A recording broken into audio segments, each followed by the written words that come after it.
अमरनाथ प्रसाद TMC के SC OBC cell के general secretary हैं, जिन्होंने अपने बयान से शुभेंदु अधिकारी की हिंदू छवि पर बड़ा सवाल उठाया। अमरनाथ प्रसाद ने साधा निशाना शुभेंदु अधिकारी पर। जी हां, इस बार निशाना साधते हुए अमरनाथ प्रसाद ने दावा किया कि नारदा स्कैम के वक्त जब शुभेंदु पर घूसखोरी का आरोप लगा था, तब वही शुभेंदु अमरनाथ प्रसाद के पास मदद की भीख मांगने आए थे। अमरनाथ ने खुलकर कहा, मैंने ही उस वक्त शुभेंदु को बचाया था और अब वही शुभेंदु खुद को महाहिंदू बताता है, खुद को हर पाप से पवित्र सिद्ध करने में लगा हुआ है, गौ माँ का सगा बनता है और खुद गौ मांस खाता है। अब देखने वाली बात ये होगी कि शुभेंदु अधिकारी का क्या जवाब आता है इस सनसनीखेज आरोप पर।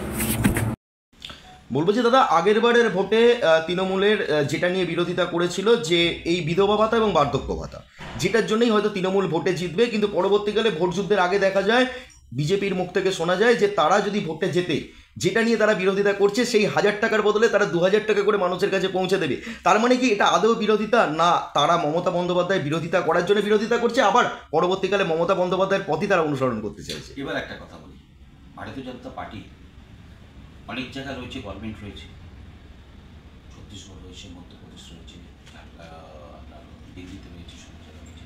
আপনি একটু দেখুন না ওখানে কত টাকা করে দেওয়া হচ্ছে। আমার যুবরাজও বলেছে কি যেদিন 3000 করে দেবেন সেদিন আমি রাজনীতি ছেড়ে দেবো। আপনারা নিশ্চয়ই দেশে দেখেছেন, আপনারা জানেন কথাটা হচ্ছে। সুতরাং এই বিরোধিতা করতে, ওই যে বলেছি আপনাকে মমতা ব্যানার্জি দিচ্ছেন, তার এগেনস্টে শুভেন্দু বলছেন, আরে করে তো দেখান, আগে গভর্নমেন্টে তো আসুন, তবে তো করবেন। মানুষকে প্রলোভন দিয়ে কিছু লাভ হবে না। তার কারণ হচ্ছে বাস্তবায়ী মমতা ব্যানার্জি দিচ্ছে আর আপনারা দেখবেন, সেই আশায় কিন্তু কেউ নেই।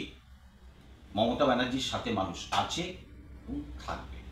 যে দলটা ধর্মীয় রাজনীতি করছে, হিন্দুত্ববাদের কথা বলছে, পরবর্তীকালে জগন্নাথ ধাম যখন দীঘায় প্রতিষ্ঠিত হয়, সেই জগন্নাথ ধামের প্রসাদকে তারা কুকুরকে খাইয়ে কি প্রমাণ করতে চলেছে? আদৌ তারা হিন্দুত্ববাদী না তারা শুধুমাত্র পলিটিক্স করছে? আপনাকে একটা প্রশ্ন করবো, কুকুরকে কে খাইয়েছে? একদম বিজেপির ক্যাডার, যেটা পুরোপুরি সোশ্যাল মিডিয়ায় ভাইরাল। তাহলে আপনি বুঝুন যে আমাদের এই গভর্নমেন্টটাকে বদনাম করার জন্য ওরা হিন্দুত্বের উপর একটা এফেক্ট ফেলতে চাইছে। আমার তো মনে হয় যে এই কাজটা করেছে পুলিশ প্রশাসন, তাকে গ্রেফতার করা উচিত। সে যেই জগন্নাথ ধাম কেন, সে যেই ধামেরই প্রসাদ হোক, যদি এই ধরনের কাজ করে থাকে, প্রমাণ থাকে, তাকে এটা করা, অ্যারেস্ট করা উচিত। আর হিন্দুত্ব ধর্ম মমতা ব্যানার্জি যে কাজটা করে ফেলেছেন, আমার মনে হয় ভারতীয় জনতা পার্টি কেন, যে কোনো গভর্নমেন্ট এলে যদি আসে, যদি কথাটা নদীতে ফেলি, আমার তো মনে হয় না আসবে, যদি আসে করে দেখা এত বড় একটা জিনিস। শুভেন্দু অধিকারী নিজেও তো তৃণমূল কংগ্রেসে ছিলেন, তখন কি উপকার মানুষ পেয়েছিল তৃণমূল কংগ্রেসের সহযোগিতায়, সেটা কিন্তু শুভেন্দু অধিকারী খুব ভালো করে জানেন। আর হিন্দুত্বর কথা রয়েছে, আমি হয়তো বলছি না, আপনারা দেখবেন দু এক জায়গা ভাইরাল ভিডিওতে রয়েছে যে নিজে সংখ্যালঘুর বাড়িতে গিয়ে কী সব খেয়েছেন, কী সব না খেয়েছেন, সেটা নিশ্চয়ই আপনারা দেখেছেন, আমার বলার জায়গা নেই। লাস্ট একটা প্রশ্ন করবো, সামনে 21শে জুলাই 2026-এ যেহেতু ভোট আসতে চলেছে, ভোটের আগে লাস্ট 21শে জুলাই, আগের প্রত্যেক কটা 21শে জুলাই কিন্তু 21শে জুলাইয়ের রেকর্ড ভেঙেছে, অত্যাধিক পরিমাণে বেশি ভিড় হয়েছে আগের বারের থেকে পরের বার। তো এইবার 25-এর 21শে জুলাই নিয়ে কি প্ল্যান চলছে? কি মনে হয় এবারও কি রেকর্ড ভাঙবে? এবার তো রেকর্ড ভাঙবে। এবার একটা আলাদা চ্যালেঞ্জ আছে, তার কারণ হচ্ছে যে শুভেন্দুকে এটা দেখাতে হবে। দেখিয়ে আমরা যে কিছু করব তা নয়, কিন্তু শুভেন্দু নিজে দাঁড়িয়ে দেখুন, আবার বলছি 21শে জুলাই বোধহয় শুভেন্দু কিছু একটা প্রোগ্রাম ডিসদাট করে নেওয়ার চেষ্টা করছে, কিছু একটা নবান্ন হোক, যে কোনো একটা জায়গায় নেওয়া চলছে, বানচাল করার চেষ্টা করছে। কিন্তু আমি বলছি এবার রেকর্ড বিট হবে 21শে জুলাই। আর এই 21শে জুলাই রেকর্ড বিট করে আগামী দিন 2026-এ, আবার বলি বিজেপি 26-এ ফিনিশ হবে, এই কথাটা আপনারা মিলিয়ে নেবেন। দেশের এসসি এবং ওবিসি সেলের সাধারণ সম্পাদক অমরনাথ প্রসাদকে আমরা পেয়েছি। আজকে বন্ধের দিনে সিপিএম যে বন্ধ দেখেছে, সারা ভারত বন্ধ, সেই ব্যাপারে আমরা ওনার কাছে কিছু জানতে চাইছি। देखिए, सबसे पहले मैं तो सारा भारतवर्ष की बात नहीं बोल रहा हूँ। मैं अगर बोलूँगा तो बंगाल को लेके बोलूँगा, और मुझे लगता है कि सीपीएम की बात जितना ना कहे उतना ही बेटर है, क्योंकि अगर मैं बोलूँगा तो वो हाईलाइटेड होंगे सारे बंगाल में, क्योंकि उनका ना ही यहाँ पे कुछ अस्तित्व है सीपीएम का, ना ही कुछ है। तो मेरे ख्याल से सीपीएम को लेके बोलना, और या उनका बंद, या कोई भी उनका पॉलिटिकल ऑर्गेनाइजेशन हो, तो मेरे ख्याल से आज के दिन में सीपीएम जो है बंगाल में जीरो है। इसीलिए हम सीपीएम की बातें या सीपीएम के फ्रंट की बातें ना बोले तो अच्छा रहेगा। জ্যোতি বসুকে নিয়ে মমতা ব্যানার্জি শুভেচ্ছা জানিয়েছে ওনার বার্থডেতে, সেই নিয়ে বিরোধীরা খুব একটা হইচই করছে, সেটা কি বলবেন? देखो बात ऐसा है कि ज्योति बसु एक एक्स चीफ मिनिस्टर थे और हमारी अभी जो नेत्री है सीएम है वो शुभेच्छा उनको ज्ञापन की है। तो मेरे ख्याल से इसको लेके विरोधी लोग ना बोले तो अच्छा है, क्योंकि जितने भी भारतवर्ष के एक्स प्राइम मिनिस्टर बोलिए सीएम बोलिए जो भी बोलिए तो प्रधानमंत्री शुभेच्छा भेजते हैं। तो इसके लेके क्या पूरे भारतवर्ष में कॉन्ट्रोवर्सी स्टार्ट होता है? नहीं होता है। तो इसको लेके विरोधी अगर बोलते हैं तो विरोधी शून्य है, विरोधी के पास कोई एजेंडा नहीं है, इसीलिए ये सब बातें बोलते हैं।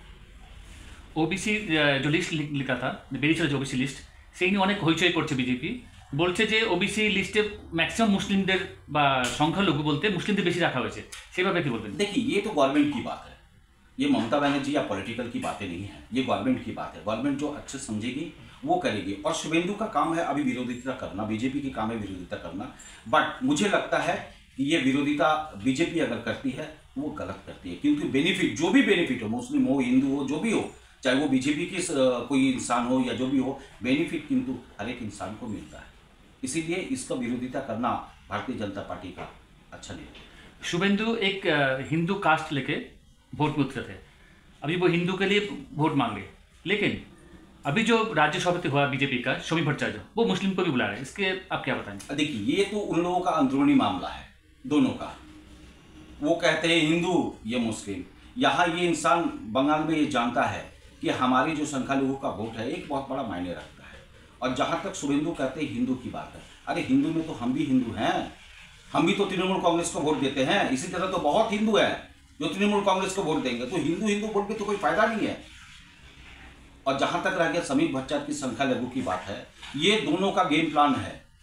वो जानते हैं कि संख्यालघु को अगर मैं प्लीज न करूँ, उनके अगर कुछ ना बोलूँ तो शायद आने वाले दिन में 2026 है तो आके 26 में ही अटक जाएंगे। 2026-এ 26টা সিটেই আটকে যাবে, যেটা আমি আগেও বলেছি আজকেও বলছি যে 26-এ আটকে যাবে, এর বেশি যাবে না। দিলীপ ঘোষের একটা আলোচনা চলছিল যে দিলীপ ঘোষ বলেছে 2026-এ তৃণমূল জয়েন করবে, এরকম একটা হাওয়া চলছে। সেই হিসেবে শুভেন্দুর সল্টলেকে যে অফিস কার্যালয় সেখানে গেছিল, তো এই ব্যাপারে আপনি কি বলবেন যে দিলীপ ঘোষ কি জয়েন করবে না করবে না? দেখুন আমার মনে হয় না ব্যক্তিগত হিসাবে দিলীপ ঘোষ জয়েন করবে। কারণ হচ্ছেন আপনি একটু পিবিএস গেলে দেখতে পারবেন যে শ্রমিক ভট্টাচার্যের সাথে খুব ভালো আন্ডারস্ট্যান্ডিং আছে দিলীপ ঘোষের, ব্যক্তিগত আমি যেটুকুনি জানি। তো এই জায়গাটা লড়াই, রাজ্য সভাপতি হওয়ার লড়াইটা, এইটা দিলীপ ঘোষও চেয়েছিলেন যাতে শ্রমিক ভট্টাচার্যকে করা যায়। শ্রমিক ভট্টাচার্য করলে ওনার বেনিফিটটা হবে। দেখুন সেই বেনিফিটটা পেয়ে আজকে উনি দিল্লিতে ডাক পেয়েছেন। কি হবে না হবে আমি জানি না, কি হবে না হবে জানি না, কিন্তু আমার মনে হয় দিলীপ ঘোষ বিজেপিতে আছেন, বিজেপিতেই থাকবে, এটা মনে হয়। শ্রমিক ভট্টাচার্যের একটা মহিলা সংক্রান্ত কেস খুব ভাইরাল হচ্ছে এখন সবার মোবাইলে, সেইটা কি বলবেন? সেটা দেখুন আমার সাথে পরিচয় আছে, অনন্যাদির খুব ভালো পরিচয় আছে, দীর্ঘদিনের পরিচয় আছে, আমি জানি ওনার ব্যাপারটা। এবং ওনার অনেক কিছু যখনই কষ্টতে ছিলেন আমাকে শেয়ার করেছিলেন অনন্যাদি আমাকে, যে দেখ ভাই এরকম এরকম প্রবলেম এই ব্যাপার। তখন তো শ্রমিক ভট্টাচার্য ছিলেন না, কথাটা হচ্ছে। তো এবার আমি খুব শীঘ্রই অনন্যাদির কাছে যাব, গিয়ে আমি একটা যৌথ কনফারেন্স রাখার চেষ্টা করব এবং ওনার যাতে ন্যায় বিচার পাক, শ্রমিকরা যে অন্যায়টা করেছেন তার বিরুদ্ধে সেগুলো যাতে উনি পান, সেটা আমি খুব শীঘ্রই করব, এটা আমি বলছি। দাদা কালকে শুভেন্দু অধিকারী প্রেস কনফারেন্সে বললেন যে 50 জনের লিস্ট বার করেছে টিএমসি, যারা কিনা ছাত্র পরিষদের বড় বড় মাথা। ঠিক সেখানে দাঁড়িয়ে কিন্তু ল কলেজের এক বিশাল বড় দেখতে পারলাম যে মহিলার ওপরে যে হলো সহকর্মী, ঠিক সেখানে দাঁড়িয়ে শুভেন্দু অধিকারী কালকে বলছেন যে যেভাবেই হোক 50 জনকে কিন্তু আগে বরখাস্ত করতে হবে, জরিমানা দিতে হবে, তারপর তার কাছে নাকি 1000 জনের লিস্ট রয়েছে, সেই ব্যাপারে কি বলবেন? দেখুন যেভাবে শুভেন্দু অধিকারী বলছে যে 50 জনের লিস্ট বার করেছেন, কথাটা হচ্ছে ঠিক আমাদের কাছেও কিন্তু বিজেপির বহু হিড়ি লোকের রয়েছে। আমাদের মমতা ব্যানার্জি নেত্রী শিখিয়েছেন কিন্তু আমরা বদল চাই, বদলা নয়। কিন্তু ঠিক শুভেন্দু অধিকারী চাইছেন বদলা। আর শুভেন্দু অধিকারী কথা বলছি, শুভেন্দু অধিকারী কে? শুভেন্দু অধিকারী পরিচয়টা তো হচ্ছে মমতা ব্যানার্জি। আর যদি মমতা ব্যানার্জি ওনাকে না তুলতেন তাহলে উনি এই জায়গাটা পৌঁছাতে পারতেন না। আর একটা কথা আমি আপনাদের বলে দিই, আজকে জোরবার প্রেসে শুভেন্দু অধিকারী ফার্স্ট যখন নারদা কাণ্ডে ফেসেছিলেন, এই সাধারণ একটা কর্মীর কাছে এসেছিলেন রাত্রি 11:30টার সময় যে আমাকে যে করে হোক বাঁচাও। আজ আমি জোর করা বলছি যে আমি ফার্স্ট এই ব্যক্তি যে ট্রান্সপোর্ট ভবনে 11:30টার সময় রাতে আমি ওনাকে বাঁচিয়েছিলাম। আমি অমরনাথ প্রসাদ ওনাকে বাঁচিয়েছিলাম। সুতরাং শুভেন্দু অধিকারী আজ ভারতীয় জনতা পার্টিতে গিয়ে যেসব বড় বড় কথা বলছেন, সরকার ফেরার কথাগুলো বলছেন, আমার মনে হচ্ছে আগামী দিনে সেটা সম্পূর্ণ ভুয়ো হবে। এই আপনি তাহলে বলছেন যে শুভেন্দু অধিকারী যেটা বলছেন, আরেকটা কথা কিন্তু বলেছেন যে মমতা বন্দ্যোপাধ্যায় যখন পারলেন না তখন তিনি যে ভগবানকে নিয়ে আসলেন, যে জগন্নাথকে ঘরে ঘরে নিয়ে এসে তিনি প্রমাণ করতে চাইলেন যে যে ভগবানকে নিয়ে এসে নাকি টিমস নাকি অনেকটা দূর এগিয়ে যেতে পারে। ঠিক সেখানে কি করে এই জগন্নাথকে কি নিয়ে এসে কি কোথাও টিমসি অনেক বড় ভুল করলেন মমতা বন্দ্যোপাধ্যায়? আমার মনে হয় না ভুল করেছে। জগন্নাথ ধাম হয়েছে একটা দীঘাতে, এটা বাংলার মানুষের কাছে গর্বিত ব্যাপার। আর যেখানে প্রসাদ রয়েছে সেখানে সবার বাড়িতে প্রসাদ। দেখুন, আবার বলেছি, বদলা নয় বদল। ঠিক কিন্তু শুভেন্দু অধিকারী বদল দিতে চাইছেন। উনি সাথে সাথে কি বললেন, আমরা পুরী জগন্নাথের ধাম থেকে নিয়ে প্রসাদ বিলি করব। তার মানে আপনি বুঝুন যে উনারা শুধু কাউন্টার করছেন। কাউন্টার তো ওনাদের সাংগঠনিক কিচ্ছু নেই, সাংগঠনিক লড়াই কিচ্ছু নেই। মমতা ব্যানার্জি যা বলছেন, সরকার যা বলছে তার এগেনস্টে দাঁড়িয়ে যাওয়ার মতো বলছে। সুতরাং এটা আপনাকে বুঝে নিতে হবে যে বাংলায় কিন্তু ভারতীয় জনতা পার্টির কোনো অস্তিত্ব নেই। আমি আবার বলছি, 26-এ ফিনিশ। এই 26-এর আগেই কি এই জগন্নাথ ধাম নিয়ে শুভেন্দু অধিকারী বললেন যে পুজোর প্রসাদ কিন্তু দীঘার মন্দির থেকে কিন্তু আসছে না, হচ্ছে নানা রকম জায়গা থেকে। সে জায়গা কিন্তু প্রসাদ নয়, কিন্তু প্রসাদ বলে কিন্তু ঘরে ঘরে সে প্রসাদ দেওয়া হচ্ছে। সেখানে কি 26-এর আগে কি কত ধাক্কা খাবে এটা? না, আমার মনে হয় না ধাক্কা খাবে। আমি নিজেও জগন্নাথ ধামে গেছিলাম। আমি যেখানে সিএম গেছিলেন আমি গেছিলাম। আমি সম্পূর্ণটা নিজে দেখেছি। আমার মনে হয় নেত্রী যেটা করেছেন, সবার ঘরে ঘরে প্রসাদ পাঠিয়েছেন। এই প্রসাদটাকে সবাই গ্রহণ করেছে, সারা বাংলার মানুষ। আমার মনে হয় আগামী দিনে এর ফলটা কিন্তু জগন্নাথের আশীর্বাদে আমরা কিন্তু 2026-এ আবার ফের কিন্তু গভর্নমেন্ট করতে চলেছি। সরকারের এই চাকরিহারা মানুষরা যে রাস্তাঘাটে এখনো বসে আছে আমরা দেখতে পাচ্ছি, সেখানে কি কোথাও 26-এর আগে বড় ধাক্কা খাবে? আমার মনে হয় না ধাক্কা খাবে। তার কারণ হচ্ছে নিশ্চয়ই সরকার কিছু না কিছু একটা ব্যবস্থা করবে, আর আশা করি খুব শিগগিরই ব্যবস্থা করবে তাদের জন্য, এবং তাদের পক্ষেই যাবে এই ফয়সলাটা।